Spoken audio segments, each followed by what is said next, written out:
Shalom Aleichem. We're going to continue this Torah in Likutei Moharan. First Torah, I think it'll be today and tomorrow. We're going to finish the whole Torah Aleph.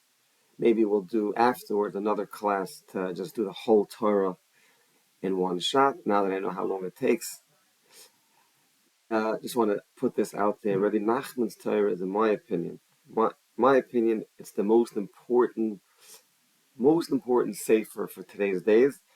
I'll give you the analogy of, again, this after going through a lot of it. Basically, with Nachman, I would say, I didn't learn the Zohar. It's not yet one of the Sfarim that I connected. I in my Torah journey, I didn't start Zohar yet. But what I did learn, Baruch Hashem, is what's called the structure of Kol Torah Kula, which means, Kol Torah Kula has a framework. Just like when we build a house, we have to first do the framing, and then, but obviously the framing is built on the foundation. There's a lot that goes in until you can do the framing. But as far as what I mean by the Kol Torah Kula framework, I'm going to just put it out there just because I think it's important just to understand the importance of Likutei Moharan, which is the following. Because Likutei Moharan, after one, tastes it, mamish, just tastes it, what you see is Reb Nachman, he went with all his, Torah knowledge at the time, he went to the top of, let's just call it the mountain, or the highest level, and he was able to pretty much, through his vast, Torah knowledge and practice, Rav Nachman was a chassid on the highest level. If you go through, say, from Mesilas Yesharim, Mesilas Yesharim shows us the levels coming from Chazal. How do you go level to level?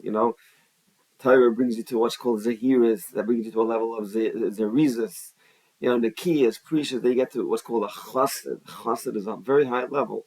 Al Shem Tov, he was the founder of Hasidus in the sense that if someone was able to reach a level of what's called a chassid is the one that, if you have to learn Mesilas Yesharim, because he takes, from this brisa from Chazal, which is all Torah Sheba'al Peh, tells you how do you reach a level of Hasidus. A chassid basically can be in a level, now he can go and guide others, which means a chassid can take a simple person, but if you put him in his care, the chassid is able to pretty much, because go down all the levels and guide. Chassid goes lefnim b'shiras adin, but first he has, the din very well. So now, Reb Nachman, what he did in his Chasidus, he went to the top and he said, Mokum she'ein ba ish, shtadali es ish. Reb Nachman said, Al Shem Tov, my great grandfather passed away. It's all in the Torah. So he went, he learned it, and he rose to his levels, as is very clear from going through the works. And then he put out the Sefer Likutei Moharan, which really, it's guidance. It's like, imagine the Kol Torah Kula is, the map of the whole world. Let's just say, if I give you a map, let's say I give you, like today we don't even look at maps anymore. We if you want to, everyone has the confidence. You take your phone, your app, Waze, Google Maps. You go into your car, you drive from point A to point B, 1,000 miles away, no question about it, because you have navigation that tells you make a right, make a left. You go wrong, it reroutes you. So we don't use maps anymore. Growing up 20, 30 years ago, we wanted to travel anywhere, we have to go pull out the map, the atlas, or print out the maps.com. So Torah itself, it's the map. Now you need to know, how do you navigate the map? How do you know how to go right, left, right? Reb Nachman, as is very clear from his Sefer Likutei Moharan, he traveled all the roads. Talking about in this last, 200-300 years that Reb Nachman foresaw. This is it. Chazal tell us, not a secret. It's in Chelik and it's end of Sanhedrin. This Olam Hazeh, this 6,000 years. Very close. Very close to all the prophecies. We're talking about the Mashiach prophecies. It's all where whether it's a year away, 10 years away, it doesn't matter. It's all very close. Reb Nachman in his time foresaw it all. Anyone that's able to connect it to Torah sees it. There's two things Chazal tell us. How do you deal with these times? Chevle Mashiach, what are you going to do? Chevle means the birth pangs, just like when a woman is giving birth, towards the end it becomes every 5 minutes it's painful. And we're going through that today. Chazal tell us there's two ways. You have to either yasik b'Torah, which is very hard, because Torah is, even though it's all available, how do you navigate it? That's very, very hard. Very hard. The leaders of today, they're yasik b'Torah, or gemilas chasadim. Chazal tell us also, gemilas chasadim is that's how we're surviving. That's why there's all these organizations. Beautiful. Without these organizations, obviously they're needed. You need Hatzalah, Mesaskim, all these organizations. But this is really how we're talking about how we're surviving. We're talking about from means the Shomer Torah mitzvahs. Now, Reb Nachman in his time, very clearly, as you see in Likutei Moharan, he saw this. Tying this to why this sefer is the most important sefer for today. This is a navigation sefer, mamish navigation. Each Torah, it talks to everyone and their level, and he opens up our consciousness. Which is why it's the most important sefer. The way I would compare it to the map is it's mamish as these Torahs go into us and we understand them. It just becomes another piece of information into our app, our ways, because he's showing us how to open up our minds. When mamish through each of these Torahs, we get it. It's mamish like you have Waze or Google Maps, and you wake up in the morning with these. I'll call it eitzes. It is eitzes. It's advice, and it guides you. It mamish guides you how to live throughout what we're experiencing now. No one can say anymore, oh, things are normal, because things are not. But it's not that, oh, it's different now than it always was. No, it was always slowly, things were happening. Where we are right now, we hold on tight. How do we hold on tight? You have here this Sefer, you have other Sfarim, those that have access to, go to Beis Medrash and have a plan to go through Shas. That's amazing. Most of us don't have that ability. Most of us in this generation. So with that said, I'm going to continue this part of, this Torah Aleph, next little part. To recap from yesterday, Reb Nachman was explaining that the Seichel is a very big light, and you have to basically connect whatever you see, you have to connect your Seichel to that, so that should light it up for you, how this thing is bringing you closer to Hashem. Mamish, like we see this with technology, with everything's a smartphone, a smart thermostat, a smart,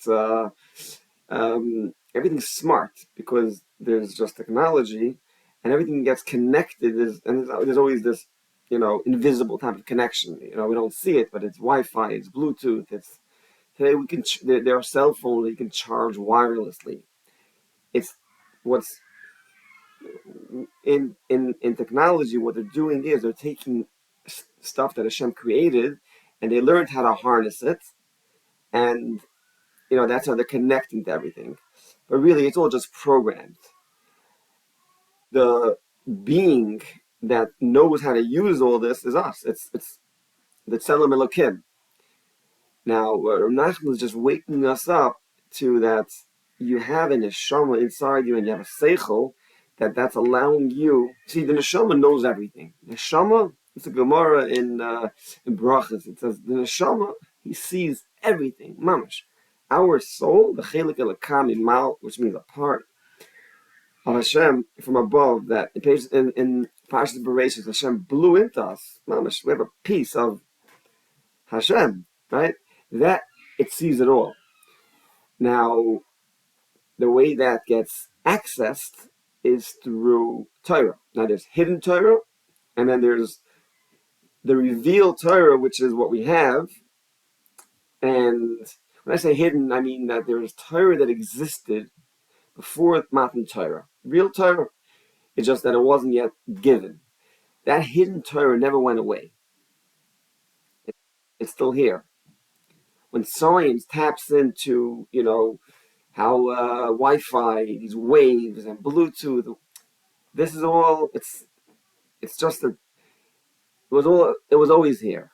Let's not fool ourselves. Nothing's ein chadash tachas hashemesh. Shlomo Melech tells us, right? So Reb Nachman is just because he reached these consciousness, and also look at the way things get recorded. Imagine when there's real breakthrough. Like, what's the biggest event that ever happened?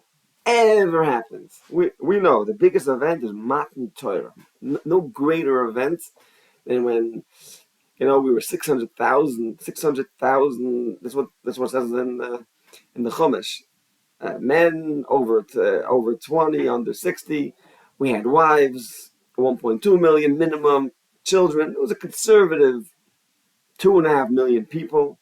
Mam and Har Sinai, we hear Hashem. We become Nevi'im, just Nevi'im meaning that we're on the level that we actually heard the Boire Olam, the Beshefer. We heard Hashem talking directly. So we were the witnesses, right? No greater event than that. Now, you have to ask yourself, how do you think, let's say today, how would you record, because you want to give this over for all the generation, how do you record this great event? You would think maybe, because this is what the world tries to tell us, you get, the best camera crew and the Hollywood level video and you record it's drones. That's what you would think, but no. How does Hashem record it? It says in the Torah how it was recorded. It was recorded with writing, mamish. With a cipher. Moshe Rabbeinu wasn't a cipher. The first cipher, Moshe Rabbeinu, talking about Sefer Torah, he writes 13 Sefer Torahs. One for each Shevet, and one goes in the Ahron, with what's called blockchain technology. That's something that maybe we'll get into a different class. But blockchain technology is how this cryptocurrency works. And if anyone's a little bit familiar, they would understand this is exactly where blockchain technology originated from. It's from the way Torah was written down and then, pretty much preserved for 3,400 years. You're not going to find anywhere in the world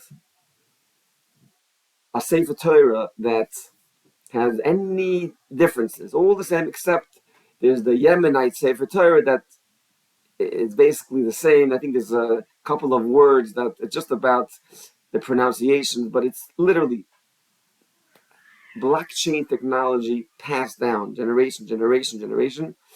My point is with explaining this is, how do you think it gets recorded? Not by video and drones, it's by text.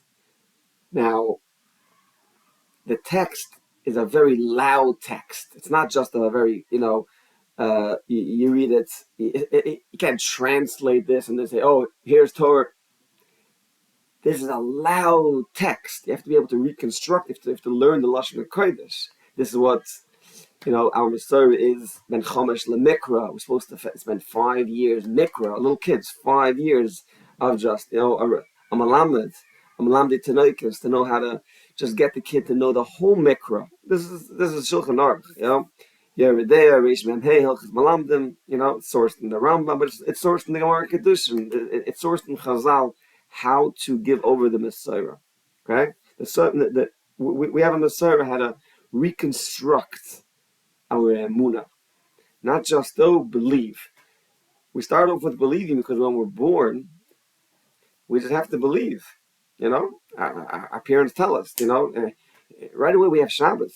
And then we have Yom Tovim, and we have Pesach, but it's all belief. But when we come at Chomesh Lemikra, the Messiah is to teach us how to reconstruct the Lashon Kodesh, so we on our own know what it says. And you get this from going through Bereshit, Shemot, Chumash. Then it's an Eser LaMishnah, which what's the Mishnah? The Mishnah is it's explaining how do you do the Taryag mitzvahs, because that's what Mishnah really is. Mishnah is explaining, because there's various cases to the 613 mitzvahs.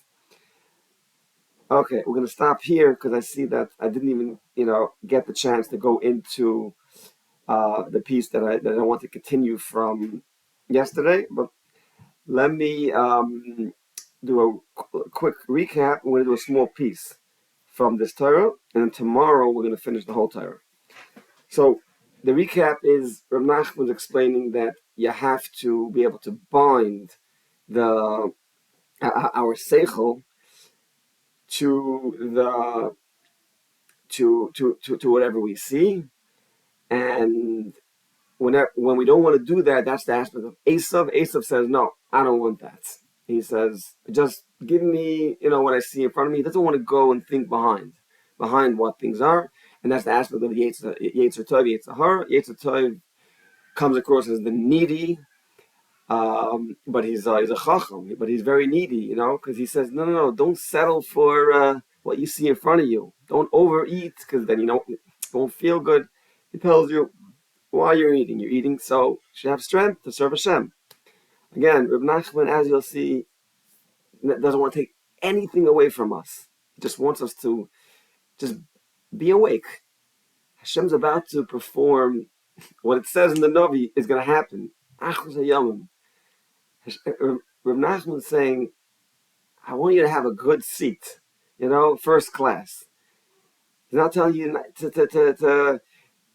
He's not telling you to go make aliyah. He's not telling you. He's telling you, let's wake up and let's hold on tight to the Torah, to the mitzvahs, to simcha.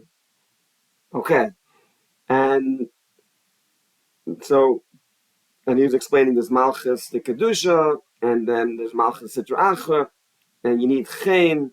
Right. Continuing now, it continues by daizeh. He says through what we explained that you need Torah, the Torah b'koyach, and you need chaim. Why? He says the main reason why our requests, whatever our requests are, it doesn't get accepted. He machmas. Why? It's because our words don't have chaim, doesn't have a charm, The einach nosen believe so there's many, and so there's no room for it to penetrate the one that we're asking our request from, because you need chaim. Kili, almost as if ein believer makom shekonche dvarim believer, almost as the person's heart or whoever we're asking just doesn't have room in the heart for our request. Why? Meichamas she'en lemavakesh chaim. She can't believe many, because the one that's making the request doesn't have chaim.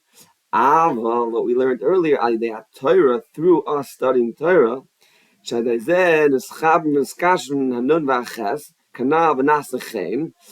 right? When we learn Torah, then we connect and we bind this nun and the ches, as explained previously, and we get what's called chaim. That's why Torah is called the Yalas Chaim, the loving hind. So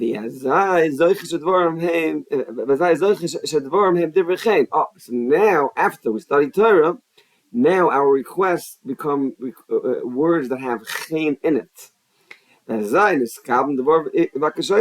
Now our words and our requests can get received. Just like when somebody speaks with words of chen. That the words penetrate, they go into the heart of the one that you're making the request from. The hain is actually many, right? The one that I'm making the request from. The zebachin is tough. Now another aspect, he's going to tie this together. This is the aspect of tough, letter tough. Haini and by connecting and binding this ches and the no, now we get chen, right? And then tough. This also makes this aspect of the letter tough. Why? What does tough mean? Tough. I'm going to show you a pasuk in a second how what tough means. Carving out, making a mark. That's what tough means. He's going to bring you a pasuk that demonstrates that. As he brings a pasuk from Yecheskel, there's visa tough. There's visa, and it shows it's tough, which means make a mark. Yecheskel is telling in his nevuah to put a mark.